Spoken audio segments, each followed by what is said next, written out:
I was there for everyone. When it was my turn, no one.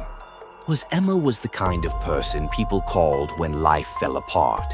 Not because she was loud or dramatic, but because she listened, really listened. In the chaotic whirl of London's crowded streets, where everyone was always rushing somewhere, she was the quiet anchor. Her phone would buzz at 2 a.m., and she'd pick up without complaint. A friend's breakup, a cousin's job loss, her mother's endless complaints about relatives. She absorbed it all like a sponge, offering soft words, practical advice, or just silence when that's what was needed. Growing up in a middle-class family in South London, Emma learned early that love was shown through duty. Her father, a civil servant, was perpetually buried in paperwork and meetings. Her mother juggled household chores, book clubs, and the emotional labor of an extended family that treated their home like a free therapy center.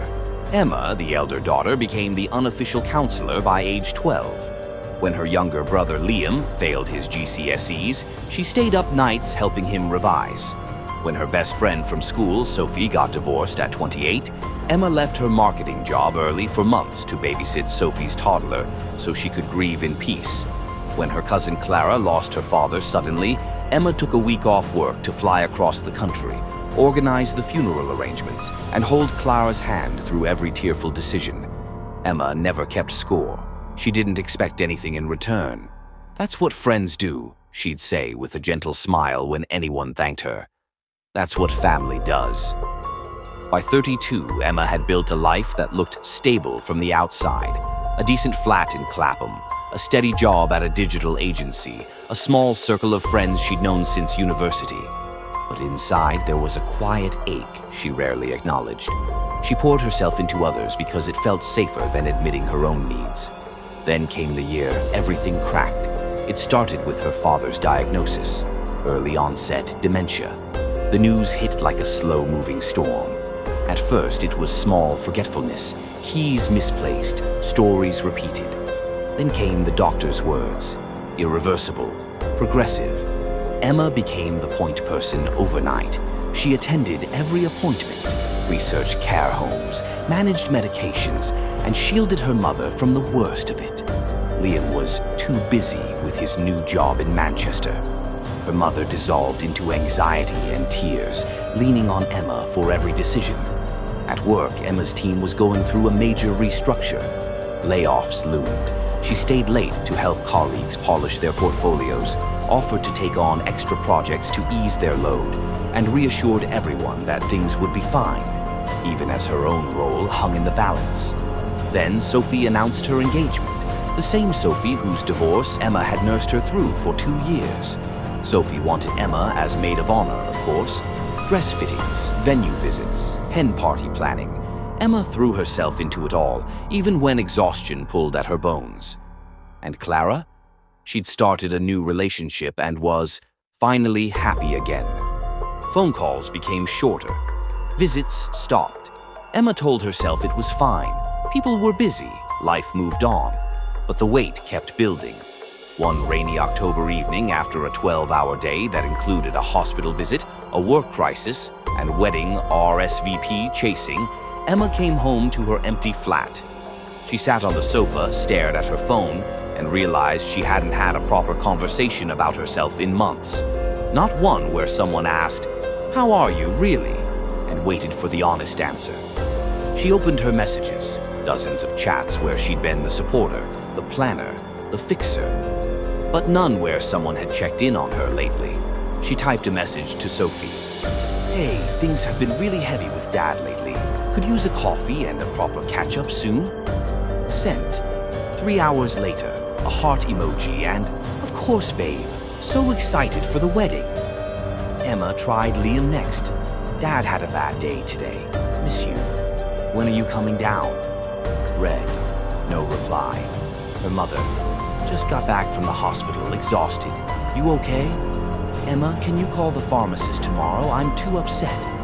She closed her phone and cried, quietly the way she'd learned to do everything. 2 months later, the layoffs hit. Emma's name was on the list. She called Sophie first. Voicemail.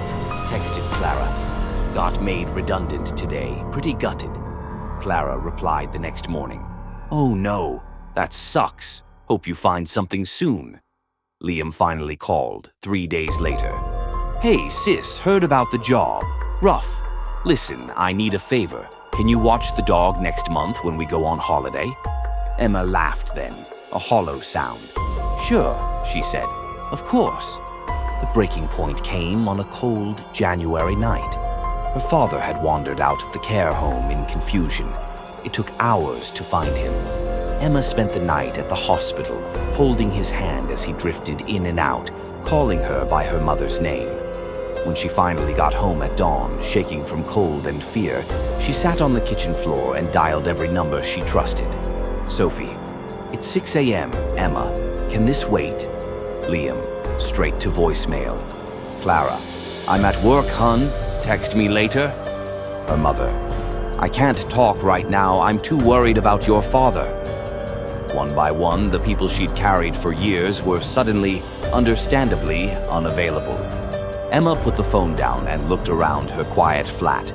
For the first time, she let herself feel the full weight of it.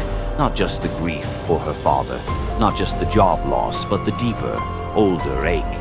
She had been there for everyone. When it was her turn, no one was. In the weeks that followed, something shifted. Emma stopped saying yes to everything. She took the severance package and gave herself permission to rest. She started therapy, not to become a better supporter, but to learn how to need things herself.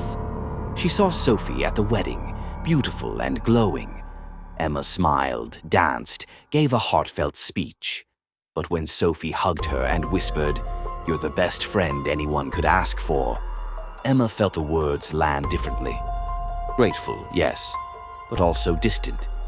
She visited her father when she could, but set boundaries with her mother. Liam came down once, surprised by how calmly Emma said, "I can't do it all anymore." Slowly, new people entered her life. A colleague from the old job who'd also been laid off. They started meeting for coffee, talking about fears and hopes without pretense. A woman in her therapy group who texted just to say, "Thinking of you today." Small, reciprocal things. One evening, 6 months after the hospital night, Emma sat in her flat with a cup of tea and looked at her phone. A message from the therapy friend. "How was your day, really?" She typed back honestly for the first time in years. And someone listened. Emma didn't become bitter. She didn't cut everyone off. But she stopped being the only one who showed up. She learned that being there for others was beautiful, but only when it wasn't the only direction love ever flowed. Some bridges mended slowly. Others stayed quietly one way, and she let them, because Emma finally understood. The people who matter will cross the bridge back when you need them to, and if they don't, you're allowed to walk away and find the ones who will.